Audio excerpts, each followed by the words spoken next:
The ships arrived without warning. One moment, Earth's orbital defense network showed nothing but routine traffic, cargo haulers, mining transports, the usual constellation of satellites that had encircled humanity's homeworld for 3 centuries. The next moment, 50 warships materialized from quantum jumps, their hulls gleaming like polished obsidian against the star field.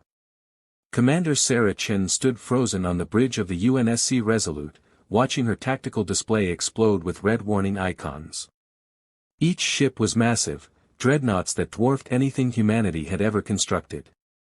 They arranged themselves in a perfect sphere around Earth, equally spaced, their weapons ports closed but radiating barely contained power. "Ma'am," her communications officer said, voice tight with controlled panic, "we're receiving a transmission. All frequencies. Every device on Earth and in orbit. They're calling themselves the Corvette Dominion." Sarah's jaw tightened. "Put it through." The view screen flickered, and a face appeared, if it could be called a face. The creature had 4 eyes arranged in a diamond pattern, skin that shimmered like liquid mercury, and a mouth that seemed to fold into itself in impossible geometries. When it spoke, the translation came through with unsettling clarity. "I am Ambassador Thelcross of the Corvette Dominion, speaking on behalf of the Galactic Concordat," the alien said. Its voice carried a resonance that made Sarah's teeth ache. "We bring a message to the species known as humanity."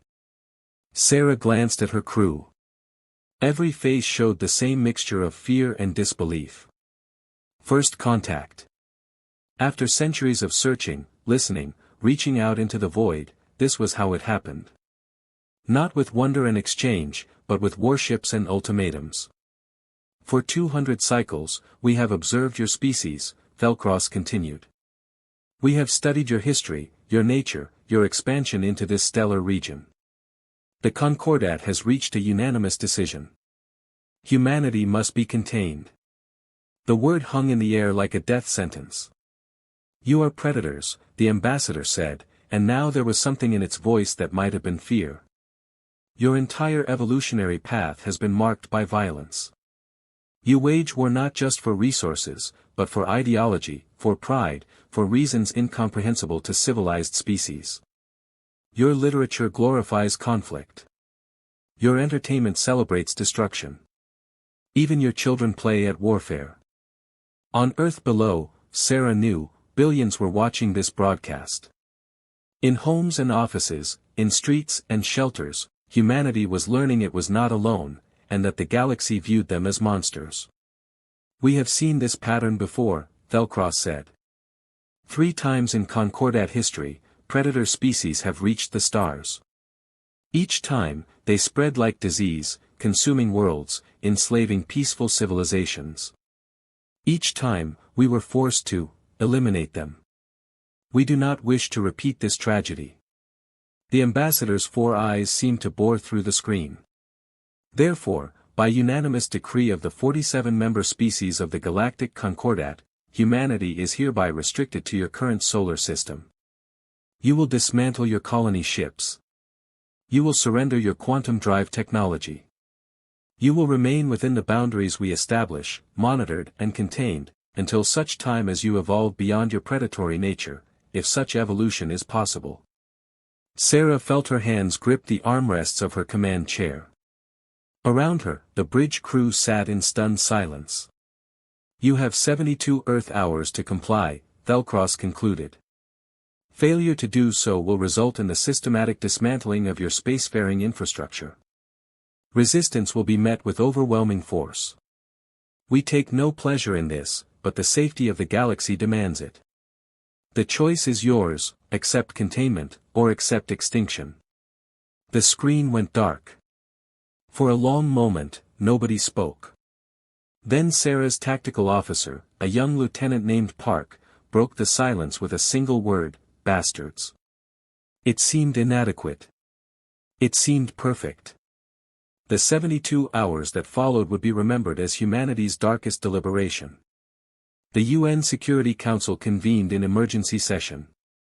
Scientists, military leaders, philosophers, and ordinary citizens all weighed in through every available channel. The debate raged across every language, every culture, every ideology that humanity had ever conceived. Some argued for compliance. The Corvette had the technological advantage, their ships outgunned humanity's best warships by orders of magnitude. Fighting would mean extinction. Perhaps, they said, containment wasn't so different from what humanity already faced. After all, the stars were still there. Mars, Europa, Titan, humanity had colonies throughout the solar system. They could build a civilization within these boundaries. Others argued for resistance. Containment was a prison, no matter how large. It meant surrendering not just territory but possibility, the fundamental human drive to explore, to discover, to reach beyond every horizon. It meant accepting the galaxy's judgment that humanity was inherently evil, incapable of growth or change. It meant teaching their children that their dreams could only extend as far as the Kuiper Belt. Sarah watched the debates from her quarters, her coffee growing cold as the hours blurred together. She thought of her daughter, Emma, studying exoplanet biology at the Titan Research Station. She thought of the colony ship Magellan, currently under construction in lunar orbit, designed to carry 10,000 people to Proxima Centauri. She thought of every human who had ever looked up at the stars and wondered what lay beyond. When the Security Council finally cast their votes, it was nearly unanimous. Humanity chose freedom. The response came from Secretary General Amara Okonkwo, her weathered face filling screens across Earth and beyond. She spoke calmly, deliberately, with the weight of 8 billion voices behind her words. Ambassador Thelcross, we have heard your ultimatum. We have considered your evidence. We acknowledge our violent history, we neither deny nor defend it. But we reject your premise that our past determines our future. We reject the notion that any species, no matter how advanced, has the right to imprison another among the stars they were born to explore. Okonkwo paused, and Sarah thought she saw the faintest smile touch the Secretary General's lips. You call us predators, and perhaps you're right. But you've made a fundamental error in your assessment. You've studied our history of war and conquest, but you've failed to understand why we fight. We don't fight for territory alone. We fight for dignity. For hope. For the right to determine our own destiny. And when we fight for these things, we don't stop until the battle is won or we are dead. The Secretary General leaned forward. So here is our answer to your containment, no. We will not surrender our ships. We will not abandon our dreams. We will not teach our children that the galaxy considers them monsters too dangerous to be free. You wanted to contain predators, Ambassador. But predators don't wait in cages for their captors to return. They escape. They hide. They hunt. Okonkwo's expression hardened. You have made humanity your enemy. You will regret this choice. The transmission ended. 12 minutes later, Operation Exodus began. The Corvette expected panic. They expected humanity to frantically prepare defenses around Earth, to gather their pitifully primitive warships into desperate formations, to beg for mercy or more time. Instead, humanity vanished.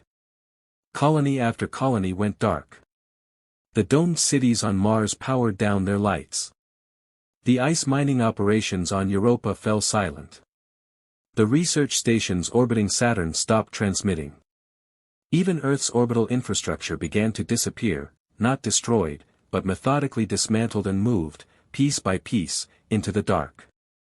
Ambassador Thelcross watched from the command ship Eternal Vigilance as the human presence simply evaporated. Supply lines were severed. Communications went silent. The quantum signatures of human ships scattered in 1,000 different directions, making tracking impossible. What are they doing? Demanded Admiral Korvshan, the Dominion's military commander. His crystalline skin flickered with confused bioluminescence. Where are they going? They're hiding, Thelcross said, and felt an unfamiliar emotion, uncertainty. They're abandoning their visible assets and dispersing throughout the system. Impossible, Korvshan said. They have billions of citizens. They have infrastructure that took centuries to build.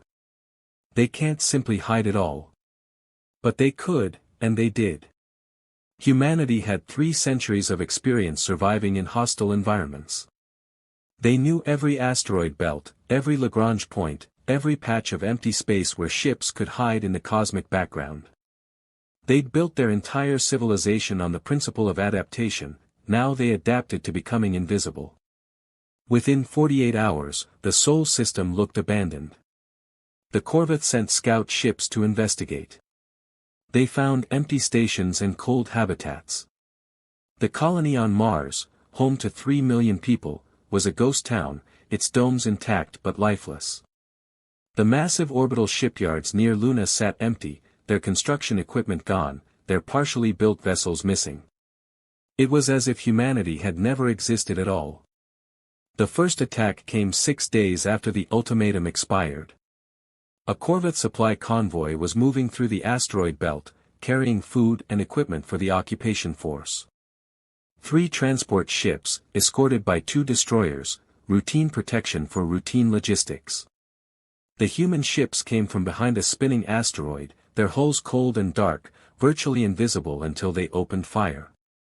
Kinetic railguns tore through the convoy's shields, and before the destroyers could respond, boarding pods attached to the transports like metallic limpets. What happened next would haunt Corvette nightmares for generations.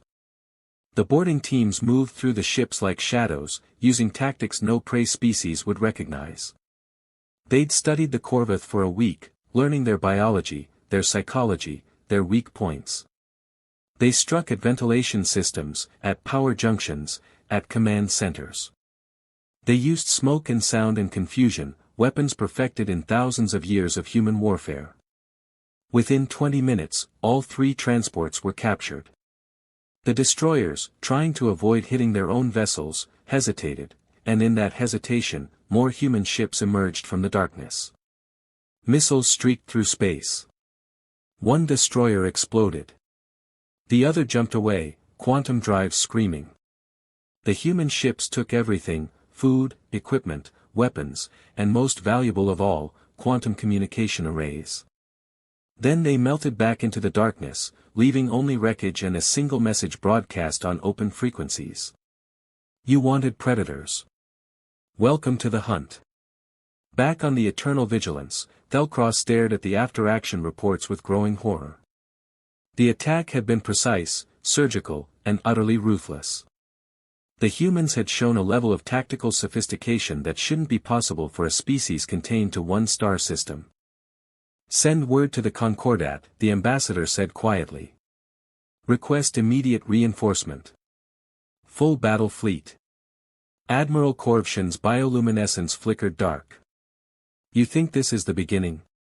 Thelcross thought of Secretary-General Okonkwo's final words. When we fight for these things, we don't stop until the battle is won or we are dead. No, the ambassador said. I think this is us realizing our mistake. We studied human history and saw predators. But we failed to understand what makes them truly dangerous. They don't fight like predators hunting for food.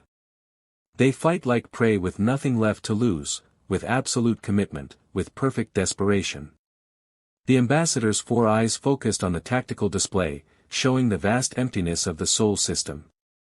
Somewhere out there, in the dark between worlds, 8 billion humans were watching and waiting. We tried to cage them, Thelcross whispered. Instead, we taught them that they have no choice but to hunt us. And they're very, very good at it. Outside the viewports, the stars shone cold and indifferent. And in the darkness between them, the predators were learning to perfect their craft. The hunt had only just begun.